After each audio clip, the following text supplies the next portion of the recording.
So, may buntag dol. So, live ta.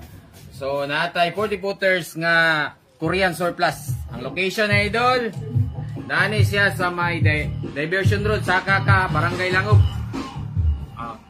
Ang location na idol, Barangay Langob, Purokpor. Sa Diversion ni siya, Agion Dula, Kauswagan. Okay, 40 footers ni Korean surplus. Okay, basig makapili ka diri dol, ay abantihin ni ugma po na alas 8 buntag. So, daghang magpapilian diri dol, mga kitchenwares, mga ngani sopa, mga dining table, cabinet, basig wa pa kay cabinet dol nya gusto nimo og Korean surplus. Gusto nimo mga nindot nga design, mga ngani oh. Okay, abantihin ni ugma pohon. Kanya po guys sila available diri nga electric fan. Mga electric fan dol. Okay. So kung nangita ka ni dol ugma pohon alas 8 buntag, abantihin ninyo ni dol. Okay. So, daghan-daghan din yung mga pohon kay 40 footers man siya. Parang na sila yung mga mga electric. Wa na kay dili na kakailangan po dani og kanang inverter or regulator kay unsa ba?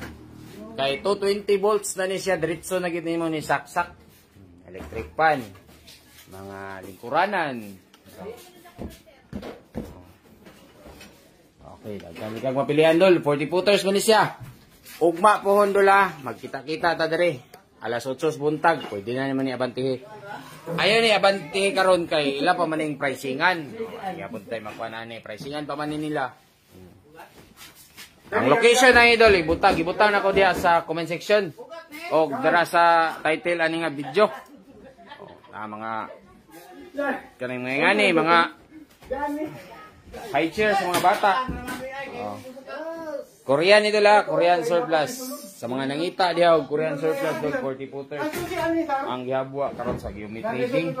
Yumi Surplus Trading. Okay. Nakatag diha sa kuan. Pareha to manginahanglan mo og mga fishing equipment. Ana diri. Okay, nakahabwa og fishing equipment. Ugma ni pohon dola. Panawag sila available diri nga ko ano kanang map mga boom. Si klase ra ni dol. Tara. Kanang gusto mo mamalingke. Mo mga ingani. Mo ba ni? Kumo na gini. Adis bata na do. Pang bata ba ni? Bata. Lolo, mga sopa. Nindot kaning kuan dol gikan sa abroad dol.